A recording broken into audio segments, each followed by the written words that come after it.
Hey everybody, my name is Amon, and all the jokes you saw was me up there for the cipher. That was awesome. No, that was my first time. This is my real voice. This is I used to go up to my grandfather and I'd say, "Hey grandfather, how are you today?"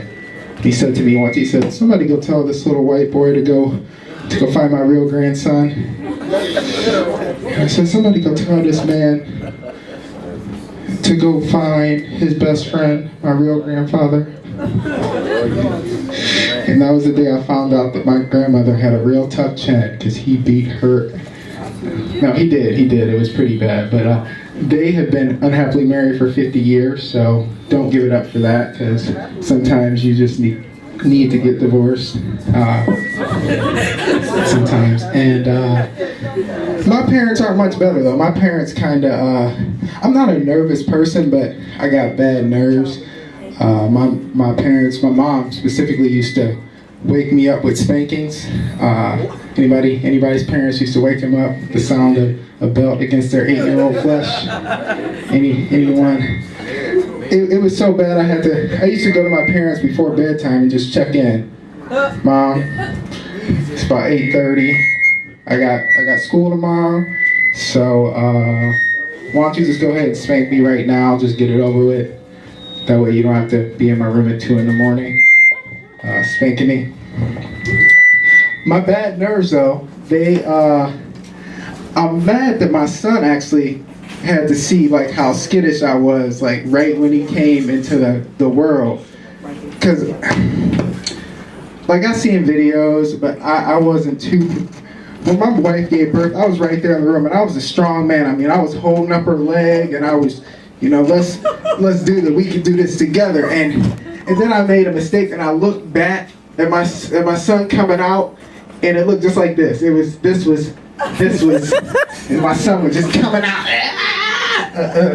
And it was that for like the next 2 weeks or something. And I don't think, I mean, it was a lot for my nerves. It was a whole lot for my nerves. My dad, he wasn't any better. He wasn't really with the games. He hit me with the truth early. I mean, 3 years old, he was like, "Ain't no Santa Claus, son." 6 years old, he came back. "They ain't no Jesus, son." That was a little bit, but my dad is out there, and he hit me a couple months ago. "The aliens will be here soon, son." But when I was 14, my dad did do something good. He left me with, I don't want to hold out here too long, but he left me with some knowledge. He hit me to a spoken word piece by CeeLo Green, so I'll recite it here. But he hit me with this, in my teens. He's like, "You're not going to be watching football and stuff. Here, watch this." And CeeLo came out, and a lot of y'all here super, super wide awake. But this piece of poetry is not original CeeLo Green, but I'll recite it here and get off stage here.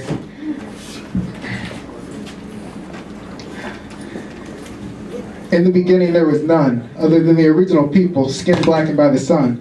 And somewhere along the lines I broke the laws of the divine, and a curse was placed on the soul of mine. Pale became the color of my face, clearing out a space amongst the people of my race. Filled with hate, I moved to a colder climate, intercourse with animals, and raw flesh was ate. Filth and disease, sub-zero degrees. Satan's blood in my veins didn't freeze. This hatred that I have for you, it runs deeper than your skin. I hate the one who put me in the position that I'm in. Until I realize the powers of evil, anything I have to do I will. I still kill and destroy. Went home in Africa looking for slaves to employ. Blue eyes, lies, and a smile was my only decoy. Snatch you up from your roots. What good is a spear when I have this new invention that shoots? I brought you here and then deceived you. I changed and rearranged everything that you have ever believed true. My soul is cold as ice is. I sold you for prices. You were hung from trees for sacrifices. Through all the blood, sweat, tears, and pain, God's spirit in y'all still remains. Which is actually more than I got. But I have a mansion and a yacht. The pride is making you think that it's about what it's not. With precision, I tell you lies through television. Destroy your religion, wrap you up in materialism. How could you kill your own? Don't you see? You're learning to act just like me, but be more aware. The truth is there. I tell you all the time, but you just don't care. But not all of you. There are a few that go to themselves and books on shelves to learn something new. And once they know, they become so powerful. But many don't have the means or the inspiration to go to school, and I know they hate it. But you can't get a decent job unless you're properly educated. Educated about what? It seems to me that thus far, you've only learned about who we are. Isn't that funny? You get to school all your money. for what you think you need, but it's never guaranteed. The misled mislead you. Your faith has been broken, provoking you to do whatever will feed you. So I'll sell you this cocaine, this plain plastic sack, to sell to your fellow blacks, while the foundation of your people cracks. You try to resist. I won't stop until you just don't exist. Because it's strong now, I give you that. But you must be stupid as hell to be that strong and still be where you at. You still don't have a clue. I am who I am because niggas like you. And then my dad bounced for like 20 years. He just didn't come back. So we gotta get it together. I try to stay in my kid's life, but thank y'all. Thank y'all. Keep the light shining. Beautiful job.